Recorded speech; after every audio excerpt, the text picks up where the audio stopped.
Have you ever found yourself aching for the gaze of a man who won't come close? A man whose body is near, but whose heart lives behind walls of ice? He craves connection, but runs from it. He touches you, but disappears before dawn. He is what psychologists call avoidant. But Carl Jung would say he is at war with his anima. And until that war finds peace, he will flee what he desires most. But here's the secret. There are women who awaken his desire, not just his body, but his spirit, his soul, his hidden fire. These are not seductresses, they are mirrors. They reflect back his buried truths. And unknowingly, they ignite his most primal longing. Today, I will reveal to you the 8 sacred actions that awaken an avoidant man's sexual desire. Not through games, but through depth. Carl Jung once wrote, "Your vision will become clear only when you can look into your own heart.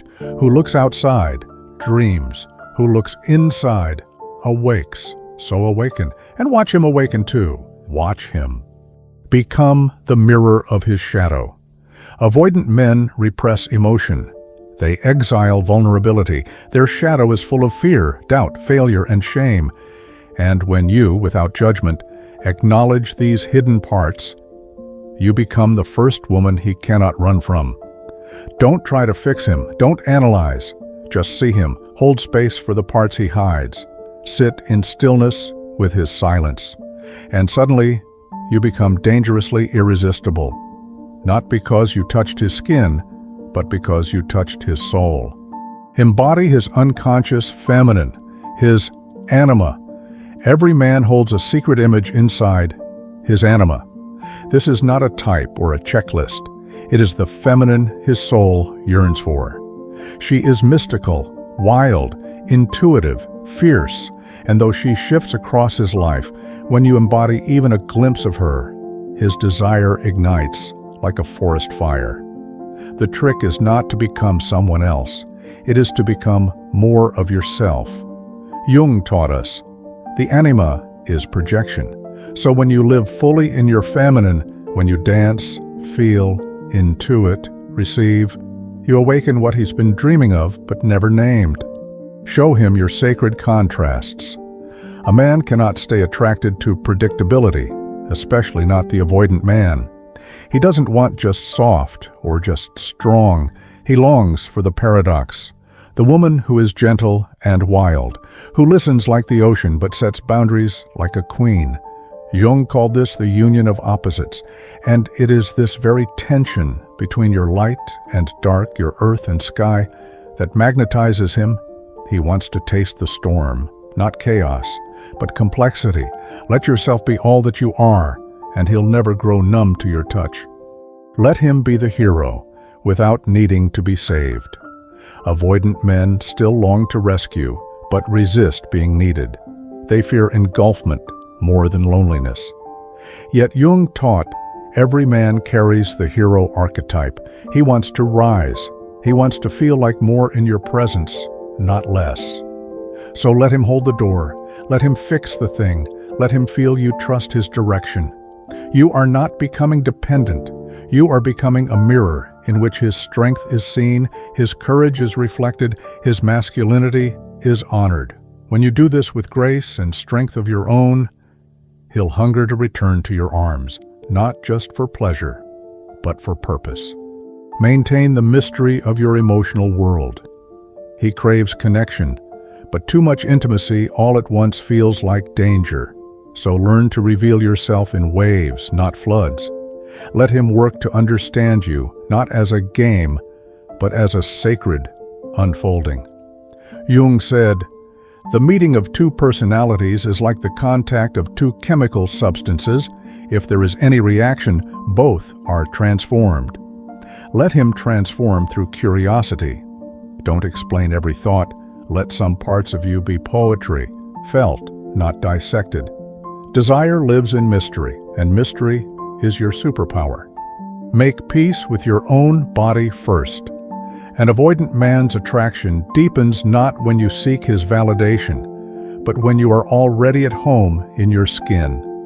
The feminine body, when inhabited with love, becomes a temple he cannot forget. Jung believed the body held the wisdom of the unconscious. So when you are present, sensual, non-performative, you create a sacred space that awakens his deepest hunger. He may not say it aloud, but he feels it. The difference between a woman who touches him from emptiness and a woman who touches him from wholeness. Let your boundaries become a seduction. Avoidant men test freedom. They fear being consumed. So when you have boundaries, clear, soft, unwavering, you become irresistible. Jung said, "Until you make the unconscious conscious, it will direct your life, and you will call it fate." When you show him that love does not mean losing yourself, you awaken in him something new, desire without dread. He begins to trust that loving you won't cost him his autonomy, and that trust, it awakens his desire more than anything else. Reflect his wholeness, not just his potential. This is the most dangerous of all. The one Jung warned us about. To truly arouse an avoidant man, see him as already whole, even while he feels fragmented. Reflect to him not just who he could become, but who he already is. See the man who hides beneath the silence, the child behind the armor, the king beneath the exile. This mirror of light and shadow, strength and softness, awakens not just lust, but longing. A longing to merge, to belong, to surrender. And in that surrender, his avoidance finally ends. This is not a blueprint. This is a journey, not a manual of steps, but a return to your center, your softness, your storm. These 8 actions are not tricks. They are sacred invitations. Each one asks not what you can do to earn love, but who you must become to reflect truth. They ask you to become the woman who knows herself so deeply, her very presence is a reckoning, a mirror that does not distort, but reveals.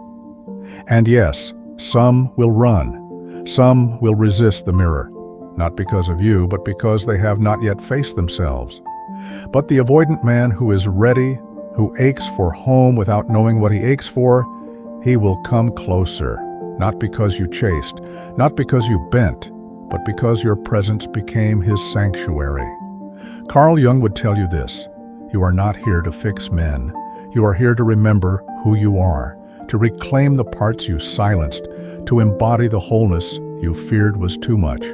And in doing so, without needing to prove or perform, you become the woman he cannot forget, because you are the woman he never knew he was searching for. If this resonated with you, if you're ready to go deeper into the psychology of love, attachment, and the feminine power that heals and transforms, make sure to subscribe and share this with a woman who needs to hear it. Your wholeness is your magnetism. Let it shine.